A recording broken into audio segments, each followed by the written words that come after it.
4 जनवरी को हरियाणा में ईडी ने अवैध खनन और फर्जी ई रवाना मामले में रेड शुरू हुई थी। ये रेड सोनीपत, करनाल, यमुनानगर, फरीदाबाद, चंडीगढ़, मोहाली में हुई थी। इनेलो विधायक को सोमवार को ईडी अपने साथ ले गई।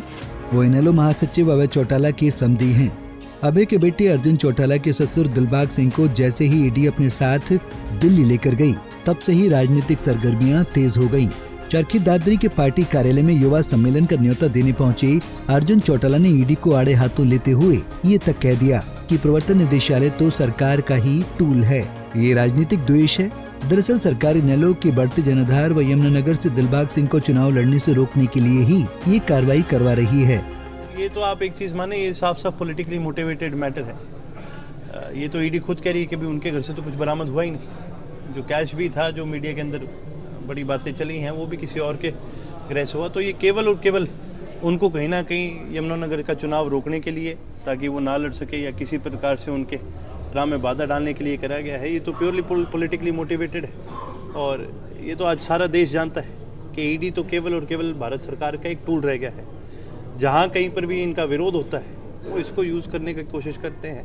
ये कोई बड़ी बात नहीं है। जहाँ हम सरकार से लड़ाई लड़ रहे हैं तो जाहिर सी बात है, इस लड़ाई के अंदर ये सरकार अपने जितने भी साम दाम दंड भेज है वो लगाने की कोशिश करेगी, लेकिन हम किसी लड़ाई से ना ही किसी के दबाव से कभी पीछे हटने वाले लोग नहीं। गिरफ्तार तो हैं, पर चार्जेस तो इन्होंने नहीं बताए।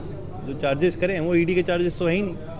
वो तो आर्म्स के हैं, उनके तो लाइसेंस है, उनके पास रिनाउंड शूटर है। एक रिनाउंड शूटर को अपने लाइसेंस पर 8 वेपन रखने की अनुमति होती है, 8000 कारतूस रखने की अनुमति होती है।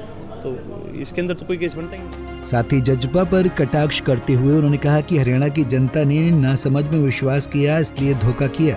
जनता अभय चौटाला को ही सुनना पसंद करती है, तभी तो वीडियो में उनके व्यूज ज्यादा आते हैं। कांग्रेस को कौन सी जनता ने मान लिया? 3 प्रदेश में राज्य हुए थे, बड़ा बड़ा उछल उछल के कह रहे थे सरकार बनाएंगे, सरकार बनाएंगे, सरकार बना ली इनने सरकार। हरियाणा प्रदेश की अगर बात करो तो हाल ही में 1.5 साल पहले, 2 साल पहले आपके जिला परिषद के चुनाव हुए थे। बताओ, कांग्रेस के कहीं पर चेयरमैन बना कोई? कहीं पर भी अगर कांग्रेस अपना चेयरमैन बनवाए, भाई हुड्डा साहब आप सारी चीज़ छोड़ो, रोहतक आपका गढ़ है, आपने रोहतक में बना दिया चेयरमैन। इंडियन नेशनल लोक दल ने अपना चेयरमैन बनाया है सिरसा के अंदर। हमारे अंदर आज भी ताकत है कि विपक्ष का रूप अगर कोई निभा सकता है तो वो इंडियन नेशनल लोक दल निभा सकता है। और आज ये हरियाणा की जनता बड़ी अच्छी तरह से जानती है। इसलिए जब चौधरी अभय सिंह जी विधानसभा में बोलते हैं तो सबसे ज़्यादा अगर किसी के व्यूज़ होते हैं तो वो उन्हीं के होते हैं, क्योंकि आज प्रदेश की जनता उनको सुनना चाहती है और प्रदेश की जनता इस देश की सरकार की बागडोर उनके हाथ में देखना चाहती है। गौरतलब है कि जब से पूर्व विधायक और अर्जुन चौटाला के ससुर दिलबाग सिंह को ईडी अपने साथ ले गई है, तब से राजनीतिक सरगर्मियां भी तेज हो गई हैं। देखना ये होगा कि ईडी अब क्या कार्रवाई अमल में लाती है। चरखी दादरी से पुनीत शोरान, पंजाब केसरी टीवी। हमसे जुड़े रहने के लिए हमारे YouTube चैनल को सब्सक्राइब करें और नई वीडियो की नोटिफिकेशन के लिए बेल आइकॉन को दबाएं। अगर आप ये वीडियो Facebook पर देख रहे हैं तो लाइक जरूर करें और ज्यादा से ज्यादा शेयर करें। धन्यवाद।